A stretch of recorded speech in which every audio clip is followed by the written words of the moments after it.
사도행전 14장입니다. 19절 말씀에서부터 28절까지 말씀을 오늘 본문으로 봉독하겠습니다. 19절 말씀에서 시작합니다.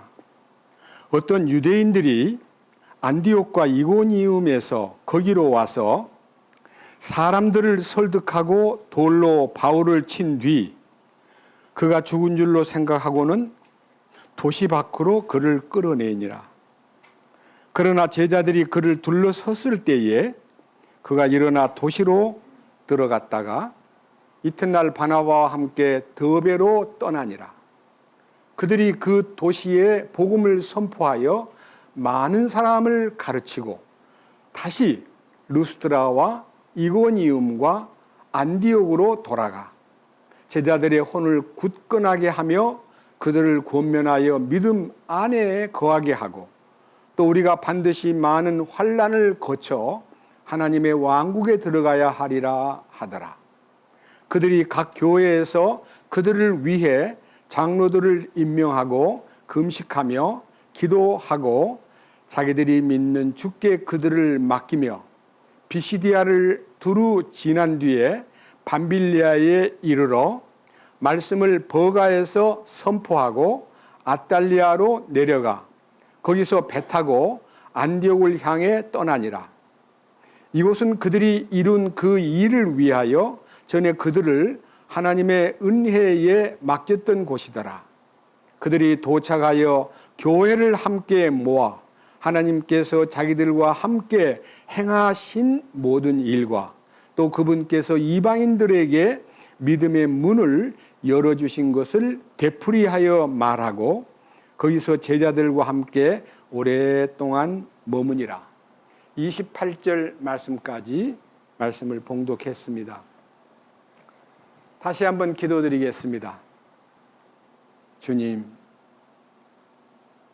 오늘은 6월 첫 주일 만찬 예배로 전국의 여러 곳에서 함께 먼 거리에도 불구하고 이 자리에 같이 참석하여 주님의 죽으심을 기념하고 주님의 다시 사심의 의미를 우리 삶 속에 되새기고 우리가 부활 생명 안에서의 놀라운 능력 안에서 성령님의 인도를 따라 살기를 원합니다. 오늘 또 지금 방금 읽은 이 사도행전 기록은 사도 바울이 돌에 맞아 죽는 지경까지 말로 다 못할 환난과 핍박을 받았지만 그럼에도 불구하고 그 죽음의 권세를 툴툴 털고 복음을 위해서 다시 행군하고 주의 말씀을 전하는 이 사명을 조금도 주저하지 않았던 모습을 봅니다. 이러한 희생과 그들의 말로 다 못할 환난을 극복한 결과로 2000년 동안 이 복음이 우리에게까지도 왔고 우리는 이 마지막 시대의 복음의 마지막 주자로서 이 복음을 처음 출발지인 예루살렘으로 갖고 가야 될 책임을 안고 있습니다. 우리 주님께서 우리를 이 거룩한 사명을 감당할 수 있도록 힘주시고 지혜를 주시고 그 사명에 불타는 마음을 우리 모두에게 불릴 듯 일어나도록 돌봐 주시옵소서. 우리의 생명 다하는 날까지 이 복음을 예루살렘까지 갖고 가는 이 거룩한 사명이 특별히 우리 민족들에게 내린 하나님의 사명임을 믿고 간구합니다. 한국교회를 주께서 긍휼히 여겨주셔서 종교에 빠져있고 율법에 빠져있고 십자가와 주님의 죽으심의 신비와 부활 능력과 승천의 신비를 말하지 않는 많은 교회들이 다시 성서 기반하여 말씀으로 돌아가 주님이 주시는 그 십자가의 고귀한 피 흘림의 가치와 그 십자가를 통해서 나타나는 자기 처리가 나를 어떻게 십자가에서 끝내는가를 깨닫고 주님의 왕국이 그 마음에 임하여 영광 돌리는 삶이 이 민족 속에 불릴 듯 일어나도록 돌보아 주시옵소서. 오늘 또 이 말씀을 통해서 주님의 뜻이 하늘에서 이루어진 것 같이 이 땅에서 우리들 안에도 이 거룩한 말씀이 활활 타오르는 놀라운 역사가 있게 하여 주옵소서. 우리를 구원해 주신 우리 주 예수 그리스도의 이름으로 기도드렸습니다. 아멘.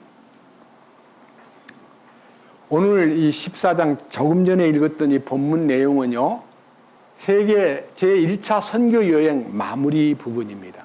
13장 말씀 가운데서 처음 사도 바울과 바나바가 성령의 임명을 받아서 선교를 나가라 하는 명령을 받게 됩니다.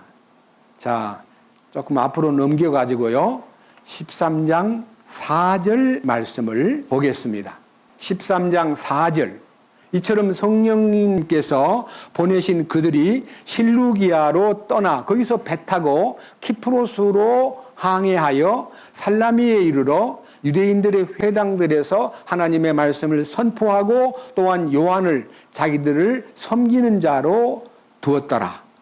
그들이 그 섬을 두루 지나다니고 바보에 이르러 어떤 마법사를 만났는데, 여기 지금 읽은 이 성경은 안디옥에서 복음 선교를 성령님으로부터 임명받은 이 바나바와 바울이 배를 타고 키프로스라는, 이 성경에는 구브로라고 되어 있기도 합니다. 그 섬에 들려서 섬을 두루 복음을 전하다가 섬의 중심 수도인 바보라는 도시에 이르렀을 때 그 지방의 총독 서기오 바울을 만나서 그 바울을 주께로 인도하는 놀라운 기적이 일어납니다. 여기서 시작해가지고 이 전도 코스가 구브로에서 터키 쪽으로 건너가가지고 그 속에서 순행을 하는, 다시 말하면 비시디아 안디옥과 그 다음에 여기 루스드라와 이고니움과 더베 이런 지역에 복음을 다 전하고, 그 다음에 다시 요 지금 오늘 읽었던 본문에 보면요, 21절입니다. 그들이 그 도시에 복음을 선포하여 많은 사람을 가르치고 다시 루스드라와 이고니움과 안디옥으로 돌아가. 여기서 말하는 위 안디옥은요, 비시디아 안디옥입니다. 비시디아 안디옥이라는 것은 터키에 있는 곳이고요, 여기 밑에 있는 26절에 있는 수리아 안디옥은 시리아에 있는 거예요. 그러니까 나라가 달라도 안디옥이 아마 도시가 두 개인가 봐요. 그러니까 이 복음을 전하기 위해서 그 1차 선교 여행 코스로 다시 이제 거꾸로 다시 짚어 돌아가가지고 안디옥 처음 출발했던 곳으로 온 마지막 코스를 돈 얘기가 오늘 기록된 본문입니다. 그런데 오늘 중요한 성경에 여러분들에게 놀라운, 이게 신비이기도 하고 기적이기도 하고요, 놀라운 사건을요 주제로 해서 말씀을 올리겠습니다. 여기 오늘 본문 사도행전 14장 19절을 봅니다. 어떤 유대인들이 안디옥과, 여기서 말하는 이 안디옥은 성경 그 복음을 전하러 출발했던 수리아 안디옥이 아니고 비시디아 안디옥입니다. 터키 쪽에 있는 안디옥에서 사람들이 그 안디옥에서 이고니움에서 바로 여기 지금 루스드라에 있는 바울에게 쫓아와가지고 사람들을 선동해서 돌로 바울을 때렸는데요, 죽어버렸어요. 여기 보십시오. 어떤 유대인들이 안디옥과 이고니움에서 거기로 와서 사람들을 설득하고 돌로 바울을 친 뒤 그가 죽은 줄로 알고 죽은 줄로 생각하고 도시 밖으로 그를 끌어내니라. 그러니까요, 돌로 때려가지고 죽었다는 것을 확인한 그들이 그를 끌고 도시 밖으로 그냥 끌어내버렸어요. 이 기록이요, 앞뒤에 특별한 얘기도 없이 그냥 사도 바울이 돌에 맞아서 죽은 줄로 생각이 돼서 도시 밖으로 끌어냈다는 이 문구를요, 혹시 번역이 어떻게 좀 잘못됐나 싶어가지고요, 성경을 다 뒤져봤어요. 제가 읽어보겠습니다. 지금 여기에 거기로 와서 사람들을 설득하고 돌로 바울을 친 뒤 그가 죽은 줄로 생각하고는 도시 밖으로 그를 끌어내니라 하는 이 성경을요, 다른 성경에서는 어떻게 번역이 되냐면요, 이 개역 성경에서는요, 그가 죽은 줄로 알고 성 밖으로 끌어내치니라, 내쳐버렸다는 얘기로 기록이 되어 있고요. 그 다음 회복력에는요, 그들은 그가 죽은 줄로 알고 그를 도시 밖으로 끌어내었다라고 되어 있습니다. 그런데요, 천주교 성경에서는 그가 죽은 줄로 생각하고 도시 밖으로 끌어내다 버렸다. 그러니까 사도 바울이 죽은 줄로 알았다는 것이 확실합니다. 기록을 보니까. 근데 이 성경에 대한 대부분의 성경학자들은 주석을 피합니다. 무슨 말인지 잘 모르니까요, 슬쩍 그냥 넘어갑니다.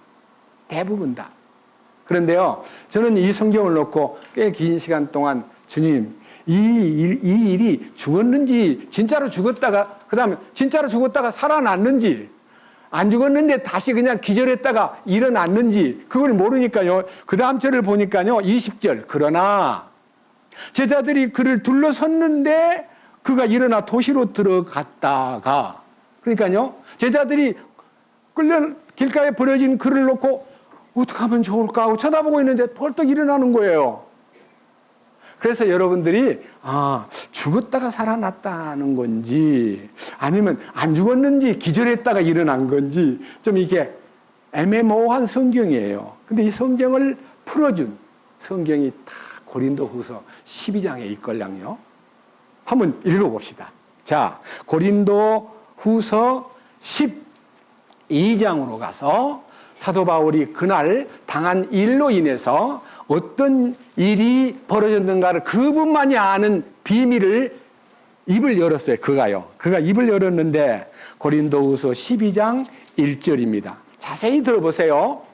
자, 자랑하는 것이 물론 내게 유익하지 아니하나 내가 주의 환상들과 계시들로 나아가리라. 이 말은요, 주의 환상과 계시를 나는 말하지 않을 수가 없다. 그러니까 주님이 바울을 불러낼 때 내가 너에게 보여준 것과 장차 너에게 많은 걸 보여줄 텐데 너는 그걸 가지고 이방 땅에 가서 복음을 전하라고 하는 사명을 받았기 때문에 많은 환상과 계시가 있었습니다. 그런데 이 환상과 계시를 얘기하고 싶은데 2절 뭐라고 되어 있습니까?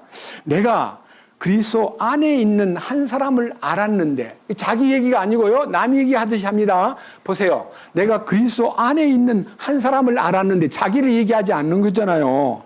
어떤 사람을 알았는데 그 사람은 14년여 년 전에 셋째 하늘로 채어 올라갔느니라. 근데 그가 몸 안에 있었는지 내가 말할 수 없으며, 혹은 몸 밖에 있었는지 내가 말할 수 없으나 하나님은 아시느니라. 여러분, 몸 안에 있었다는 말은 안 죽었다는 말이고, 몸 밖에 있었다는 말은 혼이 떠났기 때문에 죽었다는 말인데, 죽었는지 안 죽었는지 잘 모른다. 그러죠? 그가 몸 안에 있었는지 내가 말할 수 없으며 몸 밖에 있었는지 내가 말할 수 없으나 하나님은 아시느니라. 하나님만 아는 거예요. 어느 누구도 그때 바울이 죽었나? 몸 밖으로 나갔다는 말은 혼이 떠난 거고요. 몸 안에 있었다는 말은 혼이 머물러 있은 걸 얘기해요. 그 다음 또 보세요. 3절. 내가 이러한 사람을 알았노니. 자기를 얘기하는 거 안 같잖아요. 이런 사람이라는 게 딴 사람이잖아요. 그죠? 이런 사람을 알았노니 몸 안에 있었는지 몸 밖에 있었는지 내가 말할 수 없으나 하나님은 아시느니라. 두 번이나 얘기했어요. 그러니까 방금 제가 읽었던 사도행전 14장 19절에 돌에 맞아 죽은 그때에 몸 밖에 그의 혼이 떠났는지 혹은 그 안에 혼이 머물러 있다가 다시 깨어났는지 그건 난 모른다. 하나님만 아는 일인데 나는 그때 그 순간에 자 4절 그는 낙원으로 채어 올라가라는 말은요, 여기 채어 올라간다는 말은요, 여러분들이 휴거될 때요 낚아채는 모습과 똑같은 단어입니다. 채어, 주님이 데리고 간 거예요. 예? 그가 낙원으로 올라가서 말할 수 없는 말들을 들었는데 사람이 그것들을 말하는 것은 법에 어긋나니라. 이 말이 뭔 말이냐면요, 낙원에 가서 본 그 놀라운 체험과 그 환상은 나에게 말하라 하지 않았기 때문에 나는 그 말을 만약 한다면요, 법에 어긋나는 거다는 말은요, 내 소관이 아니다 하는 거예요. 누구한테 맡겼냐면요, 사도행전을 넘어서 쭉 요한계시록 끝에 가보면요, 사도 요한은 그 천상의 광경을 다 스케치해가지고요, 세상에다가 다 발표했어요. 아시겠죠? 내가 보고, 내가 봄에, 내가 들으며 하는 그 모든 계시를요, 다 글로 옮겨가지고 사도 요한에게 천상의 광경과 낙원의 광경과 새 예루살렘의 광경을 다 낱낱이 쓰게 했기 때문에 나한테는 복음을 위해서 받은 계시는 말할지라도 그 천상에 가서 본 그 영광스러운 광경은 나에게 말하라고 명하지 않았기 때문에 내가 그 말을 한다면요, 법에 어긋난다는 말까지 했어요. 여기 방금 나와 있잖아요. 4절. 그가 낙원으로 채에 올라가서 말할 수 없는 말들을 들었는데 사람이 그것들을 말하는 것은 법에 어긋나느니라. 내가 이런 사람에 관하여는 자랑하겠으나 내 자신에 관하여는 나의 연약한 것들 외에는 자랑하지 아니하리라. 이런 사람에 대해서는 자랑할 만한 일인데 나는 나에 대해서는 더 이상 연약한 것들 외에는 자랑할 것이 없다고 하는 말은요, 자기를 부인하는 말이에요. 그 얼마나 겸손한 말입니까? 저는요, 이 성경을 읽다가 너무 감동이 돼가지고, 이거는 몇 달 전입니다. 읽다 감동이 돼가지고, 이 성경에 나타나 있는 사도 바울의 간증, 이 7절부터 10절까지를요, 지금 한 석 달, 넉 달 됐는데 매일 하루에 한 두세 번씩 암송을 하는데요. 여기 계신 여러분들한테 이 성경을요, 사도 바울이 자기 간증을 하는데 이런 간증을 해요. 계시들이 넘침으로 말미암아 내가 분량 이상으로 높여지지 않게 하시려고 주께서 내게 육체 안에 가시고 사탄의 사자를 주사 나를 치게 하셨으니 이것은 내가 분량 이상으로 자랑하지 못하게 하려 함이니라. 내가 이 일로 인하여 그것이 내게서 떠나가도록 주께 3번 간청하였더니 그분께서 내게 이르시되 내 은혜가 네게 족하도다. 나의 강한 능력은 약한 데서 완전해지느니라 하셨느니라. 그러므로 내가 오히려 크게 기뻐하며 나의 연약한 것들을 자랑하리니 이것은 하나님의 권능이 내 위에 머무르게 하려 함이라. 이 간증을 하면서 그가 갖고 있는 이 모든 것이 내 마음속에 그러므로 내가 그리스도로 인하여 내가 연약한 것들과 치욕과 궁핍과 핍박과 고난당하는 것을 기뻐하노니 내가 약할 그때에 내가 강하니라. 자기가 약할 때에 하나님의 강하신 손길이 임한다는 것을 간증을 했는데요. 우리 두 부부가 이 성경을 보면서요, 우리 부부가 약한 부분이 많거든요. 그래서 우리는 이 성경을 통해서 하나님이 약할 때에, 어렵고 부족한 것이 많을 때에 주님의 강하심이 더 공급된다는 것에 매력을 느끼고 약할 그때에 더 강한 거야. 나는 약한 걸 자랑해야 되는, 약한 걸 자랑한다는 것은요, 자기의 부족한 것을 토설하고 주님이 주시는 그 강하심에 의존하고 사는 생활을 여기 의미하는 거예요. 그래서 제가 고린도후서 12장 읽으면서요, 아까 말한 사도행전 14장 19절에요, 사도 바울이 돌에 맞아서 죽은 줄로 알고, 다른 사람들은 죽은 줄 알고 끌어내버렸는데 제자들이 둘러서 있을 때 그냥 털털 털고 일어나는 거예요. 근데 그 시간이 얼마였는지는 몰라도요, 그 사이에 셋째 하늘에 올라가서 말할 수 없는 하나님의 천상의 셋째 하늘의 신비와 낙원의 신비를 보고 왔다는 거예요. 근데 그걸 말로는 할 수가 없다. 왜? 내한테다가 세상에 내려가서 내가 보여준 걸 말하라고 말하지 않았기 때문에 나는 그것을 14년 동안 숨겨두었다가요, 14년 전 그러면요, 제가 이제 날짜를 헤아려 봤어요. 1차 선교 여행이 여러분 여러 번 얘기했는데요, 서기 몇 년에 1차 선교 여행을 떠났다고 기록되어 있습니까? 연표에 보면요, 서기 45년이에요. AD 45년. 사도 바울이 구원받은 지 15년 후에 그러니까요, 사도 바울이 이제 40대 중반에 갔을 때 이제 복음을 위해서 나선 거예요. 근데 지금 이 고린도 후서는 언제 기록이 됐냐면요, 여러 사람들이 우리가 지금 읽은 이 고린도 후서가 기록된 연편은요, 킹제임스 성경에서는 57년으로 되어 있는데요.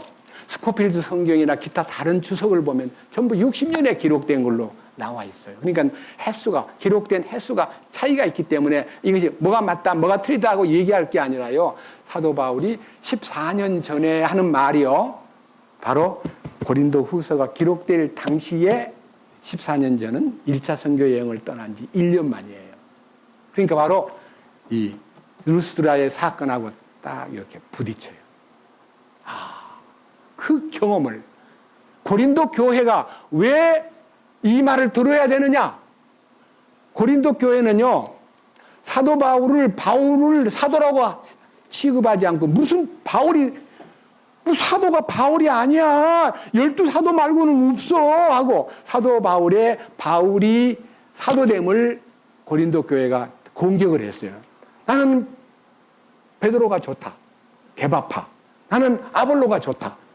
나는 그리스도가 좋다는 사람들이 대부분이고, 난 바울이 좋은데 하고 하는 사람이 몇 명 안 되는데요. 바울이 자기를 그 고린도 교회에서 지지하는 사람이 나타났다 그럴 때, 저 같으면요, 누군가 하고 관심을 갖고요, 명단이라도 좀 써내봐. 내 좋아하는 사람 내가 사랑해. 이렇게 말할 수 있을 텐데요. 바울이 너희를 위해서 십자가에 못 박혔느냐? 너희가 바울의 이름으로 침례를 받았느냐? 하고 바울을 지지하는 사람을 거절했습니다. 주님을 지지해야 되는 거예요. 그죠? 여러분, 우리 교회 안에서요, 주님이 좋다. 아니야. 주님이 좋다는 것은 뭐 우리 안에 100% 다 좋은데요. 어떤 사람을 놓고 교회가 좀 시끄럽다 그럽시다. 근데 저를 좋아하는 사람이 꽤 있다 합시다. 그러면 저 안 좋아하는 사람은 눈을 흘기면서 뭐 저런 게 다 있어. 내가 얼마나 고생하고 이 교회를 일구었는데 저것들이요, 나를 무시하고 사람을 잊고 이제 견눈질 할 텐데요. 바울은 전혀 그런 게 없어요. 그리고 여기에 이 놀라운 축복을 얘기할 때 그가 여기 12장에 얘기하기 전에 먼저 얘기한 게 있는 거예요. 밑에 한번 보십시오. 11장. 이 간증을 들으면요, 이야, 놀라운 얘기구나. 앞으로 한 장을 넘겨서 11장 23절부터 또 한번 여러분 지난주에도 읽었는데 또 한번 들어보세요. 바울이 이 말을 12장 얘기를 하기 전에 먼저 전제로 얘기한 것이 이 말입니다. 그들이라는 말은요, 다 유명한 선생님들이 다 그리스도의 사역자냐? 내가 어리석은 자처럼 말하거니와 나는 더욱 그러하도다. 내가 수고를 더욱 넘치도록 하고 매도 지나치게 맞고 감옥에도 더 자주 갇히고 여러 번 죽을 뻔하였으니 이 복음을 위해서 살아온 나의 삶이 너네들에게는 모를 거야. 나는 정말 여러 번 죽을 뻔했고 말로 다 못할 감옥에도 여러 번 갔고 매도 수없이 맞고 하는 그 얘기를 딱 꺼내놓고요, 세부적인 얘기를 하는데요, 우리 마음을 뜨겁게 해요. 그 다음 넘겨보세요. 뭐라 그러냐? 24절. 내가 유대인들로부터 마흔에서 하나 뺀 매를 5번 맞았으며, 유대인들은요, 폐장으로 형벌을 내릴 때 40대까지 때리게 돼 있는데요, 죽을까봐 한 대를 빼고 39대씩 때려요. 그렇게 유대인들로부터, 그것도 종교인들로부터 4번이나 5번이나 40대에 하나가만 매라는 것은요, 40대 곱하기 5 그러면 200대인데요, 200대에서 5개 뺐으니까 195차례나 몽둥이로 맞았어요. 여러분, 그렇게 맞고 살아남을 사람 별로 없어요. 그 다음 보십시오. 자, 25절. 3번 몽둥이로 맞고, 한 번 돌로 맞고, 아까 그 루스트라에서 돌에 맞아가지고 이제 성 밖으로 끌어낸 지역이 루스트라예요. 그 루스트라에서 돌을 맞았고, 3번 파선을 당하여 한밤과 한낮을 깊음 속에서 있었으며, 제가 여러 번 얘기한 것 같아요. 여러분, 물에 빠지면요, 대부분 저체온증으로나 심장마비로 죽게 돼 있어요. 하룻밤을요, 물속에 있으면 대부분 죽어요. 그런데 이곳에서 하나님의 특별한 지키심으로 저체온증이나 그 물에서 심장마비로 죽지 않고 견딘 것 같아요. 하룻밤, 하루나지만 24시간이에요. 보십시오. 그 다음. 자, 26절에 자주 여행하면서 물들의 위험과 강도들의 위험과 내 동포로 인한 위험과 이교도들로 인한 위험과 도시에서의 위험과 광야에서의 위험과 바다에서의 위험과 거짓 형제들 가운데서의 위험을 당하였고, 가장 안타깝고 괴로운 것은요, 안 믿는 사람이 핍박하는 것은 견딜 수 있지만 믿는다는 사람들이 거짓 형제들이 나타나가지고 자기를 핍박하고 괴롭힐 때 그 마음이 너무너무 아팠던 거예요. 그런 얘기를요, 그 다음에 27절 개인적인 얘기입니다. 또 지치고 아프고 여러 번 밤을 새우고 굶주리고 목마르고 여러 번 금식하고 추위를 당하고 헐벗었노라. 그러니까 복음 전하러 간 이 주의 일꾼이요, 얼마나 고난을 치루었는가를요, 여기 짤막한 성경을 읽을 때요, 눈물겹도록 진짜 그분은 엄청난 고생을 하셨구나, 그걸 느끼게 돼요. 여러분 느껴져요? 안 느껴져요? 근데 그 속에서 그 자기를 위해서나 고통받는 일에 대해서 한숨 짓고 막 주여 이기게 해주십시오, 너무 힘들어요, 이렇게 하지 않고요, 딴 근심에 빠져 있는 거예요. 딴 근심. 여기 보세요. 딴 근심. 28절. 밖에 있는 그 일들 외에도 날마다 내게 닥치는 것이 있으니 곧 모든 교회를 위하여 염려하는 것이라. 복음을 전하고 이제 자리를 옮기고 또 핍박을 피해서 또 옮기고 하는 동안에 내가 이렇게 어려움을 당해도 그 교회가 평안해야 되는데, 그들이 주님 안에서 믿음을 지켜야 되는데, 그들이 그 핍박을 이겨야 되는데 하는 마음 때문에요, 교회를 위해서 염려가 너무 컸고. 29절. 누가 약하면 내가 약하지 아니하느냐, 누가 실족하게 되면 내가 애타하지 아니하느냐. 어떤 어려움이 올 때 약해져 버린다거나 실족하게 될 때 내가 얼마나 가슴이 아프고, 우리 교제 가운데서도 갑자기 보이던 얼굴이 안 보이면요, 나중에 어찌 됐는가 하고 알아보면요, 갑자기 안 보여요. 물론 유고가 있겠죠. 그래 몇 군데 알아보면요, 들리는 얘기는요, 뭔가 모르게 약해져 있고 뭔가 모르게 실족하고 있지 않나 하는 안타까운 소식을 들을 때 굉장히 가슴이 조이는 거예요. 우리는 우리 교회가 숫자를 불리기 위해서 가슴 조이는 게 아니라요, 이 생명의 말씀을 접촉하여 주님과의 관계가 열리고 새로운 변화가 생겨야 되는데, 이 축복이 이루어지기까지 왜 못 견디고 떠났는가, 왜 그렇게 마음이 약한가, 왜 그렇게 생각이 얕은가, 그런 생각 때문에 막 가슴이 메일라 그래요. 밑에 보십시오. 29절 다시 봅니다. 누가 약하면 내가 약하지 아니하느냐, 누가 실족하게 되면 내가 애타하지 아니하느냐. 내가 어쩔 수 없이 자랑해야 한다면 나의 연약한 것들과 관련 있는 것을 자랑하리라. 그러니까요, 사도 바울도요, 주님 안에서 사역자로 일을 하지만요, 자기한테 있는 약함이 있다는 것을 솔직하게, 여러분들도 여러분 나 모르고 있지만, 내가 말을 안 했지만 내한테도 약한 것이 있습니다. 그것이 이제 아까 제가 읽었더니요, 7절입니다. 예? 12장 7절에 계시들이 넘침으로 말미암아 내가 분량 이상으로 높여지지 않게 하시려고 주께서 내게 육체 안에 가시를 주셨는데 사탄의 사자를 주사 나를 치게 하셨으므로 이것은 내가 분량 이상으로 높여지지 않게 하려 하심이라. 이 말은요, 사도 바울이 굉장히 복음을 위해서 막 맹렬하게 열렬하게 쏟아붓고 있는데요, 몸이 약한 거예요. 어떤 부분이 약했는지 성경 여러 군데 보면요, 저는 어떤 사람은 뭐 간질이라고도 하고 여러 가지 얘기를 하는데요, 저는 갈라디아서를 보거나 다른 성경 몇 군데를 보면요, 갈라디아 교회의 성도들이 너무너무 사도 바울이 막 이렇게 약한 걸 보니까 너무너무 안타까워서 너희 중에 나를 위해서 눈이라도 빼어주고 싶어 한 사람이 있었잖아 하는 걸 보면요, 눈이 안 좋은 건 분명한 것 같아요. 그리고 편지를 쓸 때 이렇게 큰 글자로 쓰노니라고 하는 것을 보면요, 이 종이 시대가 아니고 파피루스 시대거나 아니면요 양피지 시대에 성경을 옮겼을 때요, 글자를 촘촘하게 써야 많은 가죽이 덜 드는데요, 글자를 크게 쓰면 가죽이 엄청 많이 들어요. 그러니까 글자를 크게 쓴다는 건 매우 아까운 일이에요.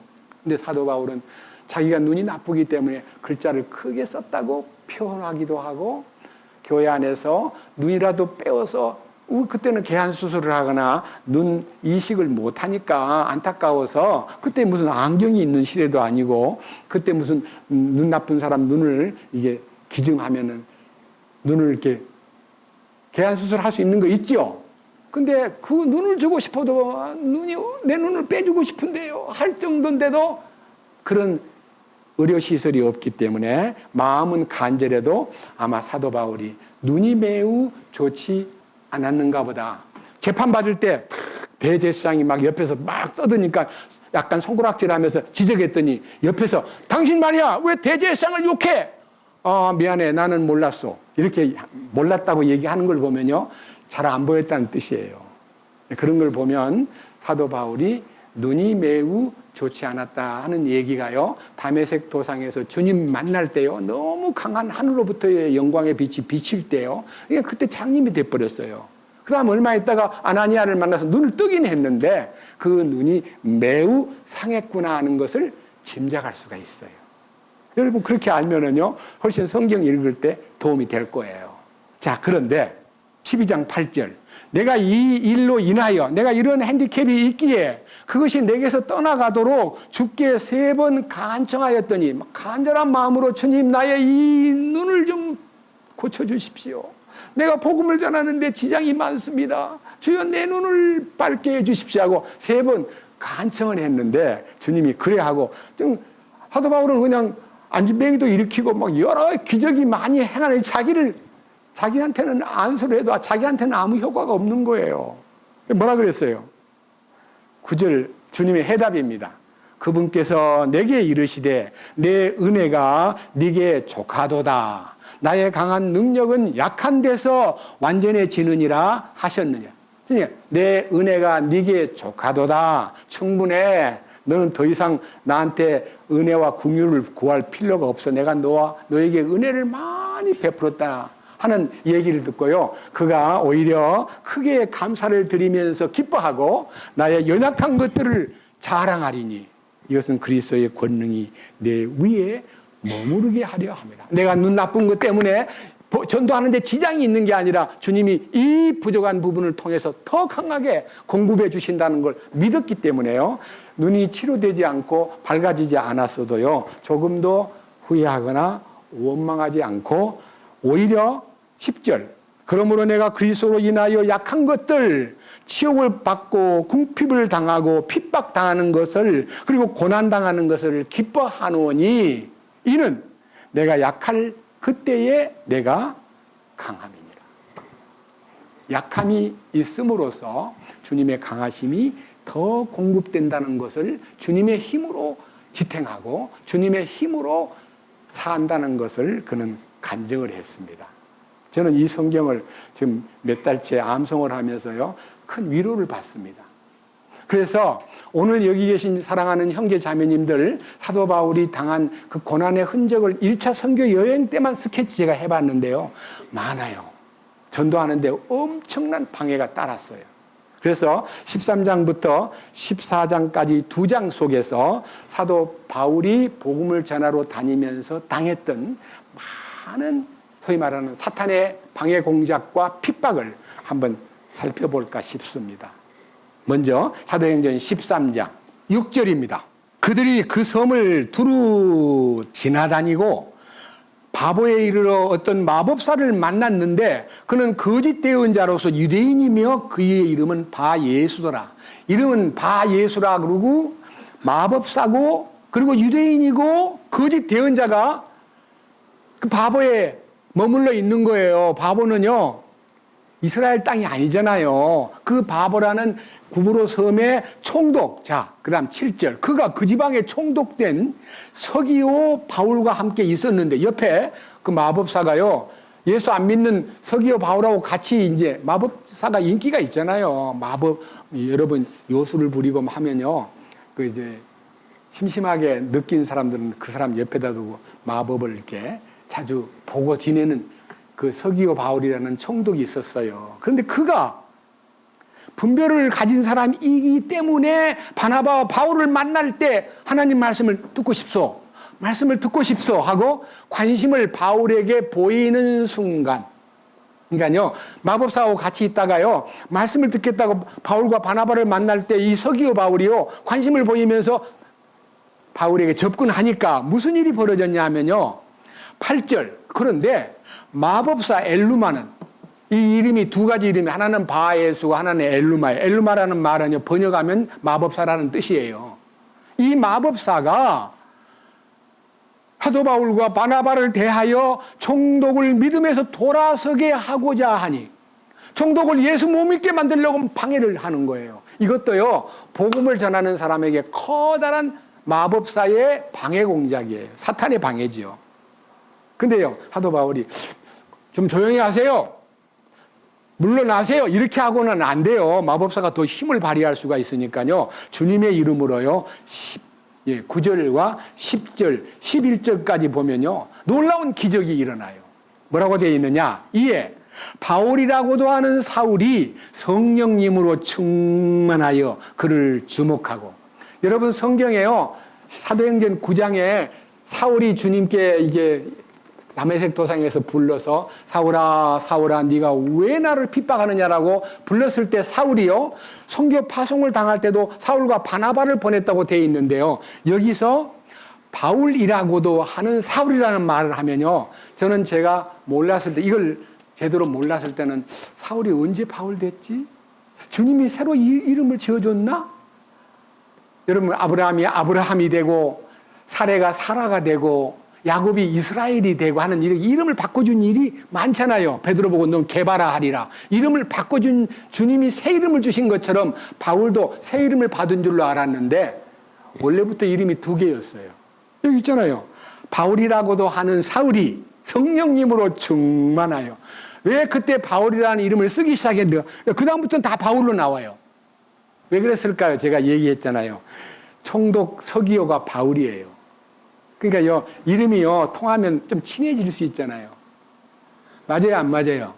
이름이 같으면 친근감을 느끼게 돼요. 바울이 전도하기 위해서요. 총독님, 저남이 바울이시군요.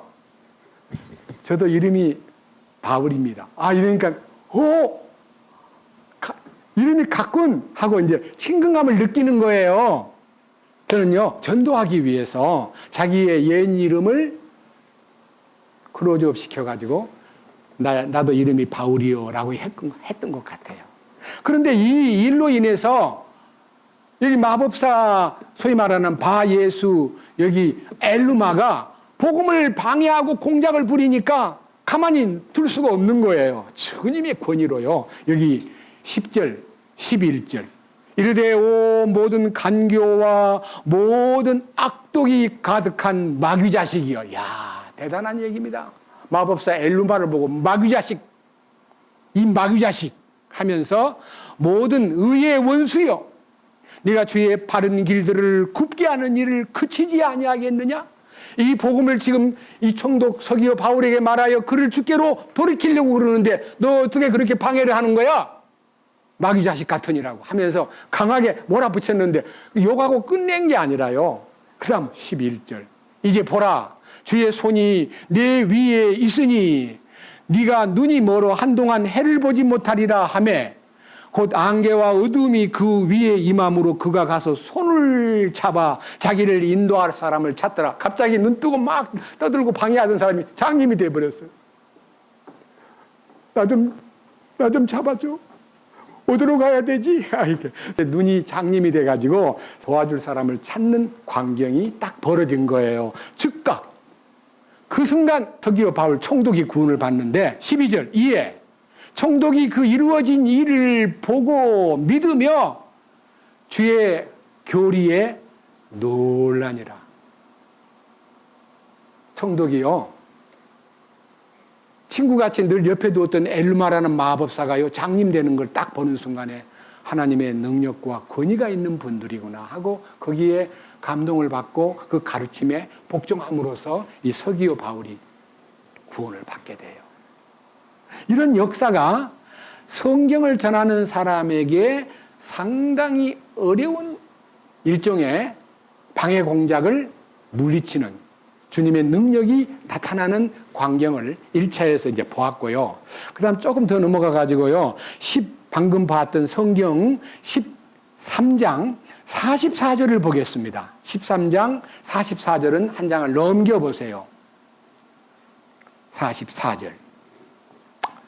그 다음 안식일에는 거의 온 도시가 하나님의 말씀을 들으려고 함께 나왔으나, 여기에요.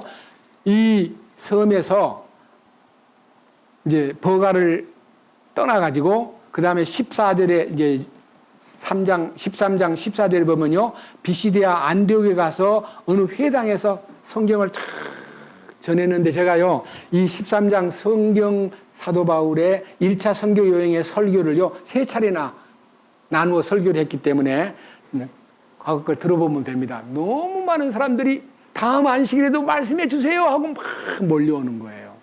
지금 얘가 44절이 다음 안식일에는 거의 온 도시 사람들이 말씀을 들으려고 모였다 그랬습니다. 45절. 뭐라 그랬습니까? 유대인들이 그 무리들을 보고 시기가 가득하여 바울이 말한 그것들을 대적하여 말하고 반박하며 신성모독하거늘. 두 번째 이제 핍박이에요. 여러분, 유대인들은 대부분 다 율법을 따라 하나님을 믿는다는 종교인들입니다. 그리고 갈라디아서나 로마서를 보면요. 하나님이 주신 의를 믿음으로 받는 것이 아니라 그들은 율법을 준행함으로 의로워진다는 것을 철통같이 머리에다 새기고요. 그냥 율법을 지키려고만 몰두하다 보니까 율법을 안 지키는 거 보면 전부 정죄하고 저런 나쁜 놈. 아니 예수가 무슨 안식일날 병을 고쳐. 그 병 고치는 것보다 더 중요한 건 율법을 지키는 거야. 안식일날 왜 일을 해? 하고 시비를 걸 때마다 예수님은 너희 중에서 너희 집에 기르는 짐승이 안식일날 어디 구렁텅이에 빠지면 안식일이기 때문에 건져내지 않고 그건 안 된다고 내버려 두느냐? 구렁텅이에 빠진 짐승도 안식일이라도 건져내야 되듯이 이렇게 오랫도록 병들어 있는 사람을 내가 고치는 것이 뭐가 죄냐? 사람이 안식일을 위해 있는 거 아니야. 안식일이 사람을 위해서 있는 거야. 나는 안식일의 주인이야 하고 그들에게 안식일의 주인 되신 예수님, 안식일을 이루러 오신 예수님임을 말해 주었지만 그들은 알아듣지를 못했습니다.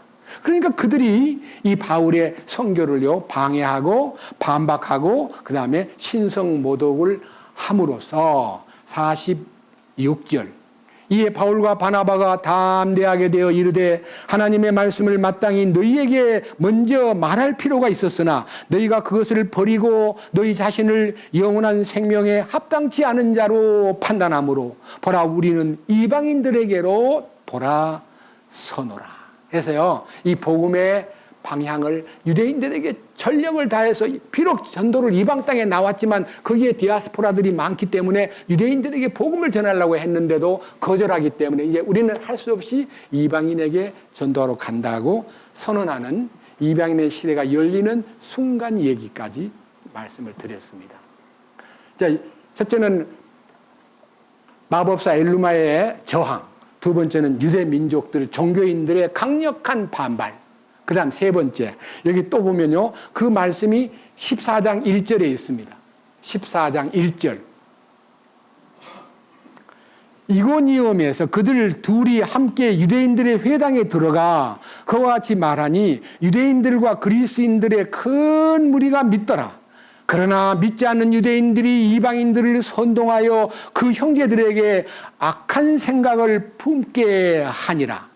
그러므로 그들이 오랫동안 머물며 주 안에서 담대하게 말하며 그에게서 그들의 손으로 표적들과 이적들을 행하게 하사 자신의 은혜의 말씀에 증거를 주시니라. 그러니까요, 말씀을 전하는 바울과 바나바에 대해서 대항하는 그 무리들에게 하나님의 능력이 나타남으로써요, 그들이 하나님의 은혜의 말씀을 전하는 저 사람에게는 능력이 따르고 있구나 하는 것을 보여주었더라 이거예요. 보여주었는데 근데도 4절 그럼에도 불구하고 그 도시의 무리가 딱 나뉘는데 한편은 유대인 편을 드는 사람이 있고 또 한편은 사도들의 편을 드는 사람이 있었는데 그 다음 5절 이방인들과 유대인들이 자기들의 치리자들과 함께 그러니까요 높은 사람을 동원해 가지고 아기를 품고 그들을 대하여 뭐 하려고요? 돌을 들고 와서 때려 죽이려는 거예요. 유대인들의 법은요, 하나님의 신성 모독을 하거나 율법을 어기거나 잘못하면 돌로 치는 것이, 여러분 간음하다가 잡힌 여자도 막 다 돌 들고 와가지고 예수님, 이 여자가 간음을 했는데 죽여야 된다는데 때릴까 죽일까요 말까요? 이렇게 묻잖아요. 돌을 들고 있다가 예수님이 너희 중에 죄 없는 자가 여자를 돌로 쳐라 그러니까 다 자기가 죄가 있잖아요. 그러니까 돌을 들고 때리려고 하던 그 돌을 땅에다 다 놓고 도망을 가버렸어요. 여자만 남았어요. 그리고 그 주변에는 돌무더기가 쌓여 있었어요. 많은 군중들이 돌을 들고 왔기 때문에. 아무도 너를 정죄한 자가 없느냐? 그러니까 주여 없나이다. 나도 너를 정죄하지 아니하노니 가서 다시는 죄를 범하지 말라 하고 그 여자를 놓아주었어요. 예수님이 그 여자한테요, 소상하게 어쩌다가 잡혀왔어? 어디서 누구하고 관계를 맺었어? 이렇게 과거를 물어요, 안 물어요? 왜 안 물어요? 다 아시니까. 용서해 주시고. 그 가늠한 여자가 자기라는 것을 알게 되면 큰 복을 받는 거예요. 이 여자, 인간관계에서 어떤 남녀관계의 가늠이 아니라 야고보서 4장에 비춰보면요, 세상을 사랑하고 세상과 벗이 되고자 하는 자는 스스로 하나님과 원수가 되는 것이요, 그것이 바로 가늠하는 거라는 거예요. 영적 가늠. 우리는 가늠하던 사람 맞아요, 안 맞아요? 가늠하던, 몇 번 받아 죽어야 마땅한 가늠하던 여인과 똑같은 입장에 있는 나였는데 주님 앞에 끌려가가지고 용서받고 다시는 죄를 범치 말라는 말은요, 다시는 죄를 범치 않게 해주시는 약속이요, 바로 그 다음 다시는 죄를 범치 말라 해놓고 그 다음에 나는 세상의 빛이니 나를 따르는 자는 어둠에 다니지 아니하리라 약속을 해주신 거예요. 빛 가운데로 인도해 주신다는 거예요. 아시겠습니까? 죄를 내가 노력해서 안 짓는 게 아니라요, 나를 어둠에서 건져가지고 빛 가운데 항상 인도하시는 손길이 따른다는 것을 약속해 주셨기 때문에 이 여인이 자기 힘으로 죄를 짓지 않는 게 아니라요, 주님의 인도와 도우심으로 세상을 이기고 죄를 이길 수 있다는 겁니다. 아멘이죠?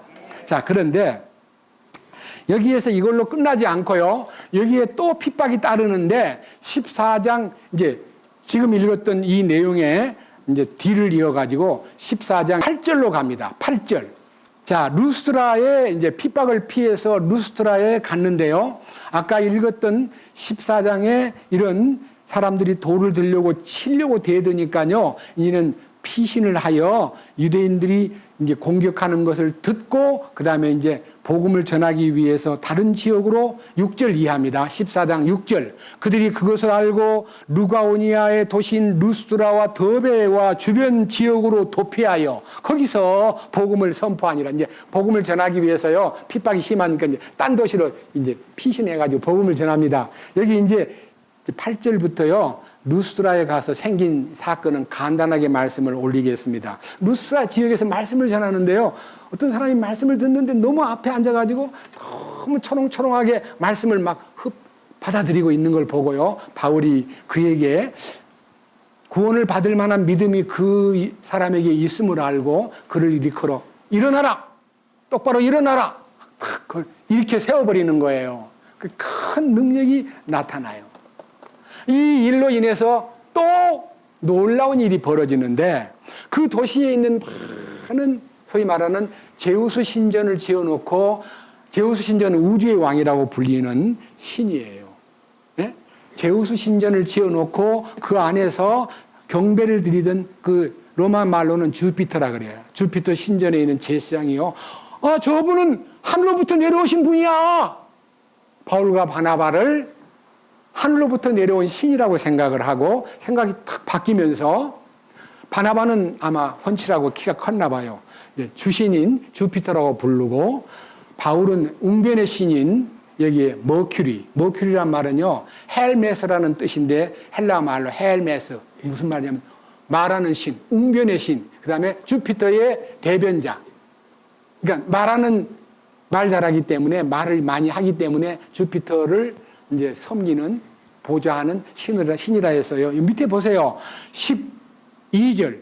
11절과 12절입니다. 사람들이 바울이 행한 일을 보고 목소리를 높여 루가오니아 말로 이르되 신들이 사람들의 모양으로 우리에게 내려왔다 하며 바나바는 주피터라고 하고 바울은 주로 말하는 사람이므로 머큐리라고 하더라. 그들의 도시 앞에 있던, 이것은 다른 성경 보면요, 그들의 신전 앞에, 도시 안에 신전이 크게 있었는데 그 주피터의 제사장이 소와 화환들을 가지고 성문에 이르러 사람들과 함께 피생물을 드리려고 하니, 누구한테요? 바나바와 바울을 신으로 섬기려고요. 소하고 꽃다발을 들고, 이 옛날 여러분 꽃다발을 들고 오는 것은요, 어디든지 이제 축하합니다, 환영합니다는 뭐 이게 결혼식장이나 아니면 장례식장이나 아니면 큰 행사가 있는 곳에 꽃다발이 많이 놓여 있지요. 이게 다 옛날 로마에서 갖고 온, 우리나라도 그 꽃다발을 갖고 온다는 말은요, 높이는 뜻이에요. 이게 보세요. 그런데 여러분, 이 일을 볼 때 사도 바울이나 바나바가요, 기분이 좋아야 돼요, 나빠야 돼요? 여러분 솔직히 얘기합시다. 큰 능력을 하나 행해가지고 안전병기를 탁 일으키니까요, 막 높이면요, 그걸 이용해서 복음을 전할 수 있으니까 좋다고 생각해야 되는데요, 전혀 아니에요. 뭐라고 그랬냐? 14절. 사도들 곧 바나바와 바울이 이 말을 듣고 자기들의 옷을 찢으며 사람들 가운데로 달려들어가 소리질러 이르되, 선생들아 어찌하여 너희가 이런 일들을 행하느냐? 우리도 너희와 똑같은 성정을 가진 사람들이라. 너희에게 복음을 선포하는 것은 너희가 이런 헛된 일들을 버리고 하늘과 땅과 바다와 그 안에 있는 모든 것을 만드신 분 곧 살아계신 하나님께로 돌아오게 하려 함이라. 하나님을 섬기라고 내가 복음을 전했는데, 그리고 그 안진뱅이를 이렇게 세웠는데 왜 나를 섬기려고 그러세요? 우리는 사람이요, 여러분과 똑같아요 하고 막 옷을 찢어버리니까요, 그들 볼 때 옷이 너덜너덜해지, 이런 좋은 양복이 아니고 대부분 다 면으로 전 얇은 옷이기 때문에 찢기가 참 쉬워요. 확 찢으면 찢어져 버려요. 그러니까 거지같이 되어가지고, 여러분 우리가 똑같은 사람이요, 여러분 우리는 신이 아니요 하고 막 이제 소리 지르니까요, 그분 앞에 제사를 드리려고 했던 사람들이요, 일이 딱 끝나버렸어요. 밑에 보세요. 16절. 그분께서 지나간 때에는 모든 민족들이 자기의 길들로 걸어가도록 허락하셨으나 그럼에도 불구하고 선한 일을 행하시고 우리에게 하늘로부터 비를 주시면서 결실의 계절을 주사 음식과 기쁨으로 우리 마음을 채워주심으로 증거 없이 자신을 내버려 두지 아니하셨느니라 하고, 이렇게 말하여 겨우 그 사람들을 밀려 그들이 자기들에게 희생물을 드리지 못하게 하니라. 그러니까요, 희생물 드리려고 했던 그들의 노력이요, 거품이 되어버리고, 아유, 아니래, 자기들이 막 스스로 아니래. 봐, 옷을 다 찢고 있어. 막 야단을 쳐, 우리한테. 경배 드리려고, 제사 드리려고 신으로 모신 그 자리가 뭐예요? 큰 시험이에요. 그런데 그 시험을 자기를 부인함으로써 끝을 내는 거예요. 여러분, 설교하고 나서 인기를 얻으면요, 기분 좋은 것이 사람입니다. 그건 매우 위험한 것입니다.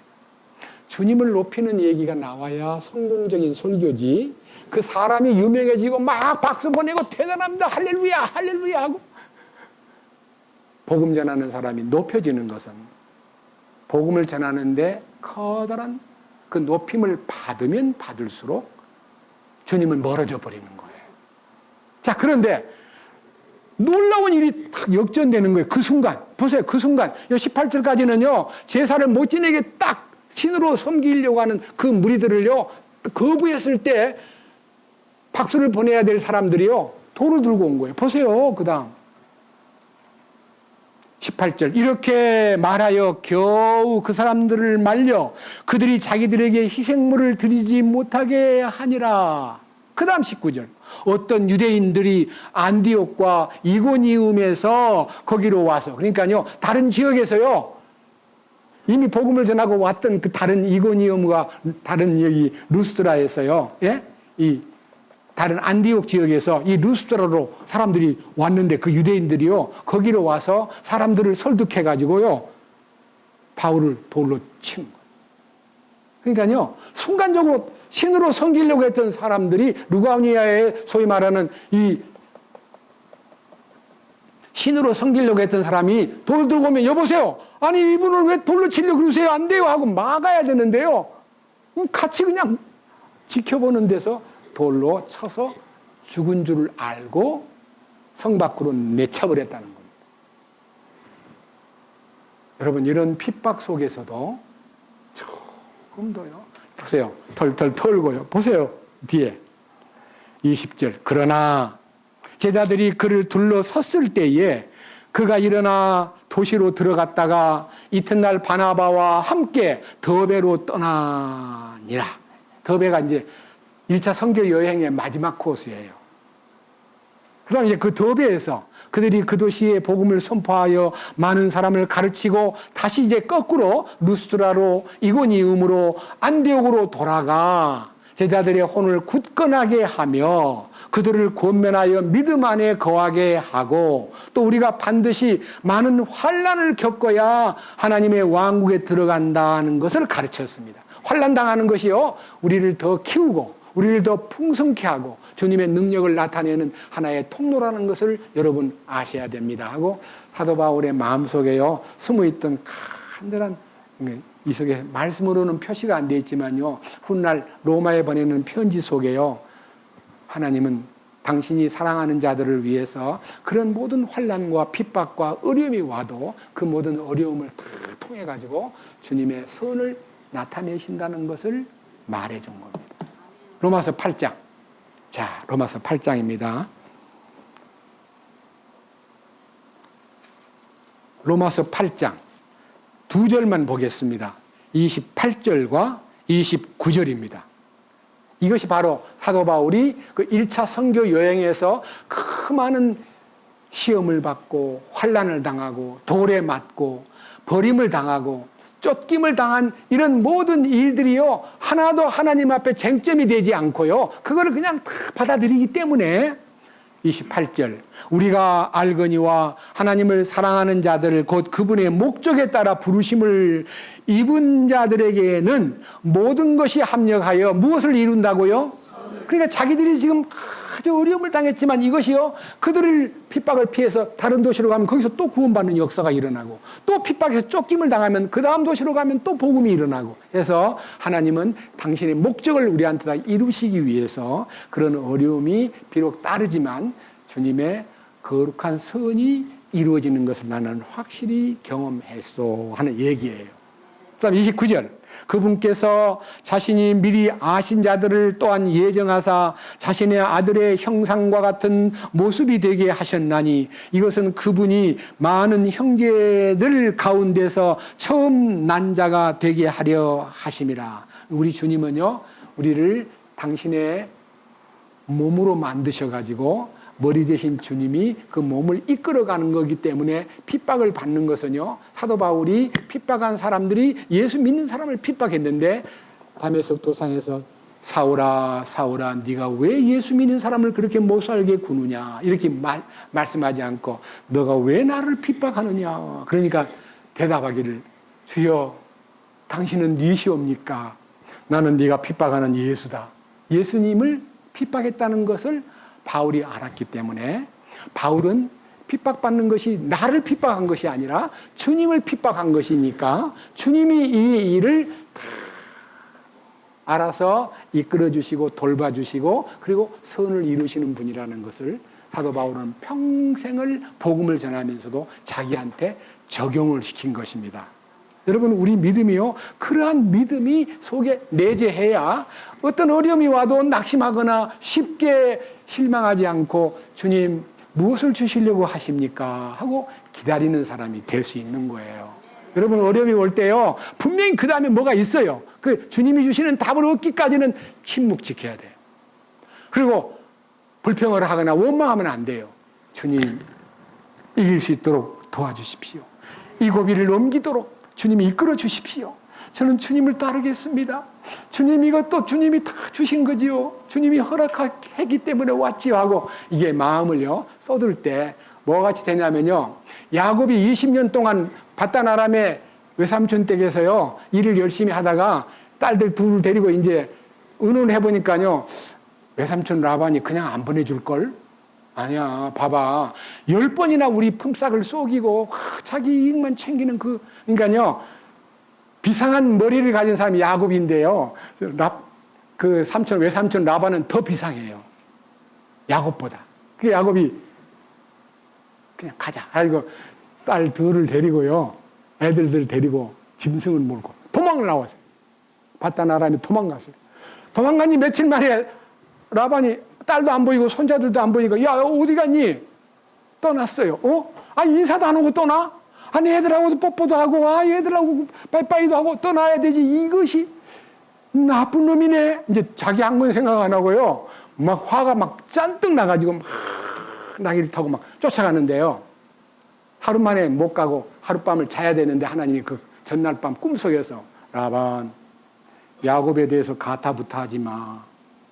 내가 인도하고 있어 하고 라반에게 야곱에 대해서 함부로 행동하지 말아라는 지시를 받고 야곱이를 만나는 순간 라반의 입에서 내가 너 그냥 인사도 안 하고 떠났기 때문에 화가 나서 너한테다가 굉장히 큰 내가 해코지를 하려고 마음먹었는데 하나님이 나를 말리기를 야곱을 손대지 말라 가타부타하지 말라 하기에 그냥 내가 너를 용서하니까 제발 가거들랑 우리 딸들 잘 돌보고 우리 손자 손녀들 잘 키워 하고 깨끗하게 이별하도록 만든 말씀이 창세기 31장 32장에 있어요.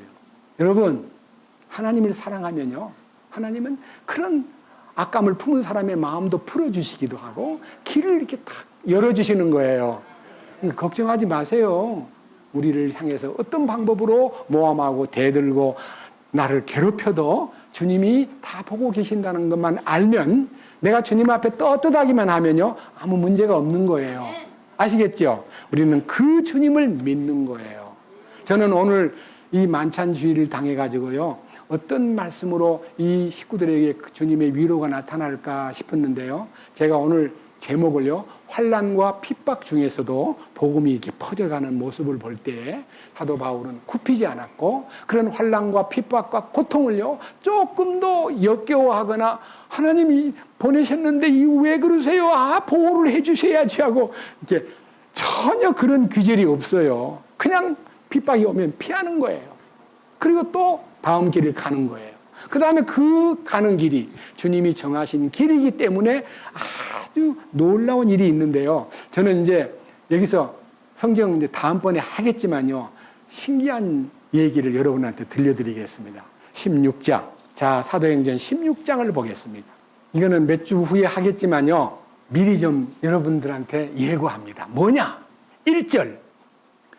그때 그가 더베와 루스트라에 이르렀는데, 그러니까요, 이게 이제 지금 2차 선교 여행 때를 얘기하는 거예요. 2차 선교 여행은요, 36절, 15장 36절부터 2차 선교 여행에 대한 준비를 해가지고 15장 40절과 41절에 바울이 신라를 데리고 복음을 전하러 떠나고 그 다음에 실리아와 길리기아를 지나서 지금 여기 16장 1절에 더베와 루스트라에 이르렀다. 옛날 1차 선교 여행 때 그 갔던 지역을 갔어요. 갔더니요, 그 속에 이 시간을 딱 재보니까요, 2차 선교 여행은 53년이에요. 그러니까 45년도에 1차 선교 여행 떠났다가요, 오래 걸려가지고 이제 2차 선교 여행 가려고 8년이 지났어요. 근데요, 자, 1절, 16장 1절. 그때 그가 더베와 루스트라에 이르렀는데, 보라, 거기에 디모데라는 이름의 어떤 제자가 있더라. 그는 어떤 여인 곧 믿는 유다인 여인의 아들이었으나 그의 아버지는 그리스 사람이더라. 그는 루스라와 이고니움에 있던 형제들로부터 좋은 평판을 받더라. 8년 후에요. 2차 선교여행 갔을 때 루스라에 가니까 루스라에서 도래마다 죽을 뻔했고 굉장히 그 어려운 지역에 딱 들어가니까요. 젊은 청년 디모데라는 청년이 딱 1차 선교 여행 떠난 지 8년이 지난 후에요. 가보니까 디모데라는 청년이 딱 건실한 청년이 나타났는데 너무 이뻐가지고요. 나중에요.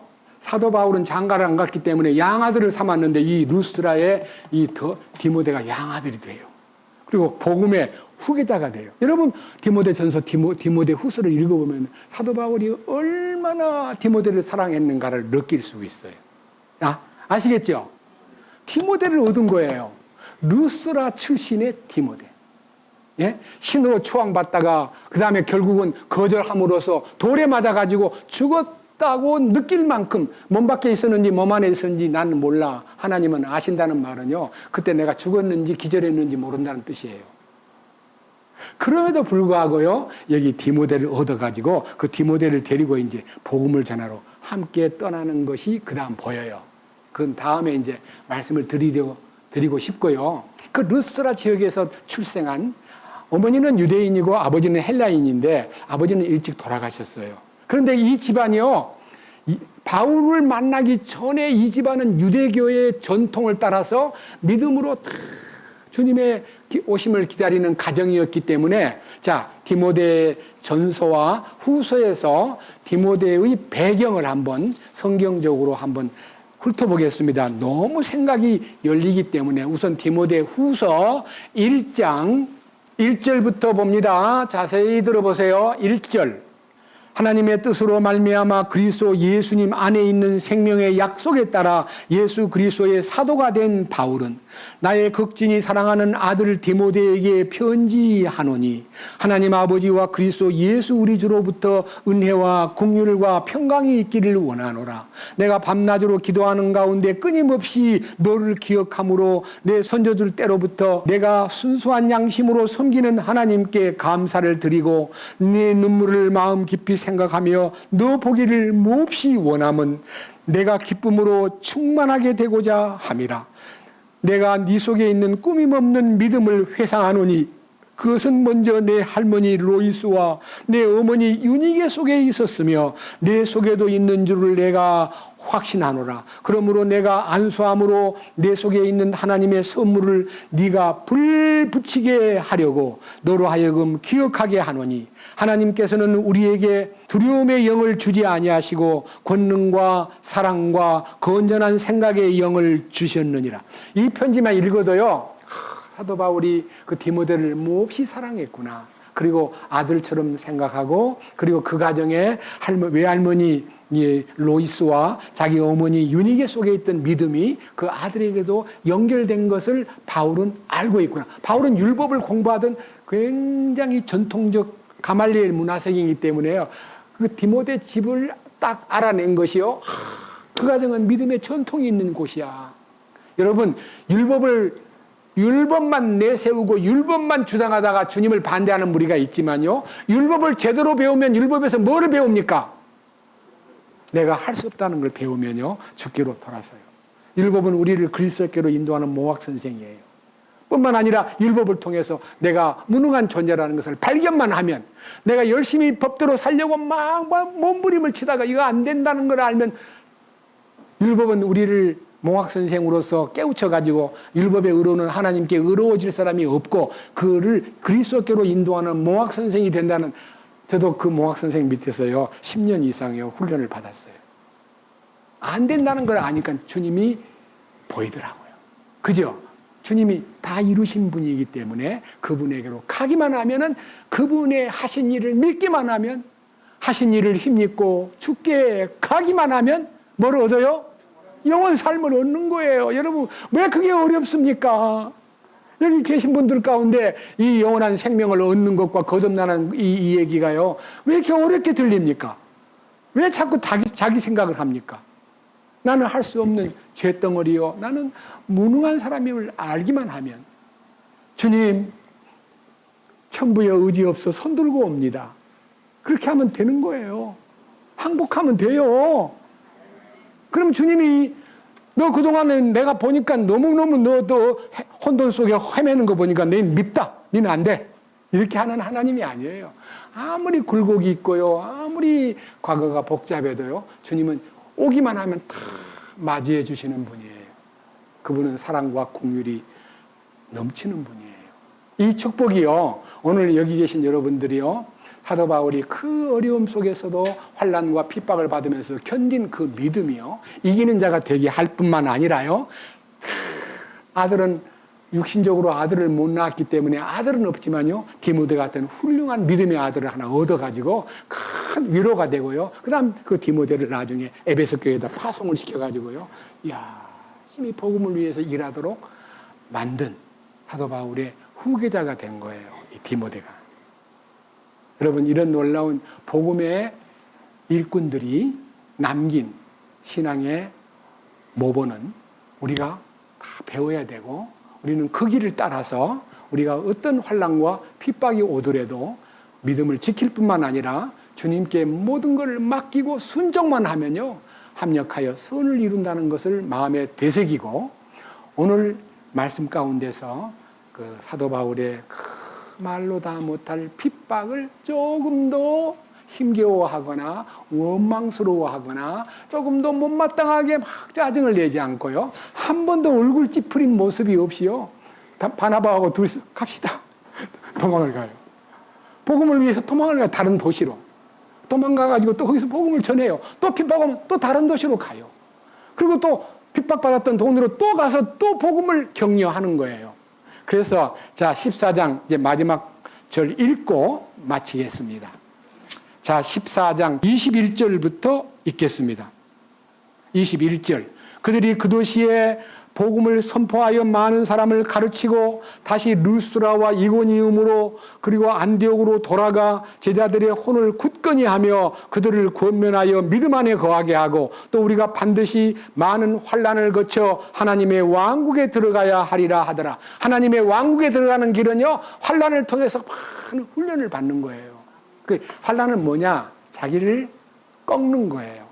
자기가 꺾이는 거. 그러니까 병이 들든 뭐 금전 사고가 나든 인간관계에서 큰 실망을 하든 모함을 당하든 실패를 하든 많은 병고에 시달리든 그 모든 것들은요, 주님 안에서 자신을 알게 만드는 기회라는 것을 잊지 마시기 바랍니다. 저도요, 큰 환난 속에서 엎어져 가지고요, 완전히 벨리 게이트 골짜기의 문 앞에 서서 울부짖다가 주님을 만났습니다.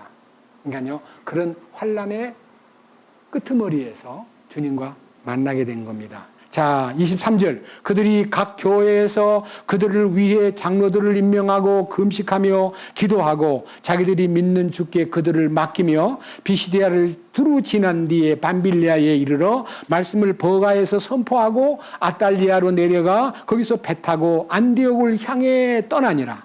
이곳은 그들이 이룬 그 일을 위하여 전에 그들을 하나님의 은혜에 맡겼던 곳이라. 어디를 가든지 간에요, 말씀을 깨닫고 주님 은혜 가운데 머문 사람은 하나님의 은혜가 그들을 지킨다는 걸 믿고요, 다시 가보니까 그 은혜 속에서 사는 것이 얼마나 행복하냐라고 확인을 하고, 그 다음 27절 참 중요한 구절입니다. 뭐라고 되어 있습니까? 그들이 그 안디옥에 도착하여 교회를 함께 모아. 여러분, 교회가 건물이에요, 사람이에요? 예, 그렇습니다. 교회는 절대 건물이 아닙니다. 교회를 모았다는 말은 건물을 모았단 말 아니잖아요. 사람이, 우리가 다 교회의 일원이고 교회의 하나의 지체들입니다. 구성원들. 교회를 모았다. 하나님께서 자기들과 함께 행하신 모든 일과 1차 선교 여행의 모든 이끄심과 또 그분께서 이방인들에게 뭐를 열어주셨다고요? 믿음의 문을 열어주신 것을 말하고 또 말하고 또 말한 거예요. 왜? 믿음이 문이 열린 것이 뭡니까? 믿음은 주님이 열어주셔야 돼요. 여러분 스스로가요, 저도 어릴 때 부흥회 같은 데 가서 사람들이 기도하는 모습에 그냥 같이 도취돼가지고, 주여 믿습니다, 주여 믿사오니, 이렇게 하고 기도를 했거든요. 그렇게 하더라고요. 따라 했죠. 그건 믿음 아니에요. 쇼예요, 쇼. 여러분, 부모님한테 가서 뭐 달라고 그러는데 어머니 아버지 믿습니다 이렇게 하면, 야야 네가 참 미쳤다, 너 왜 그래?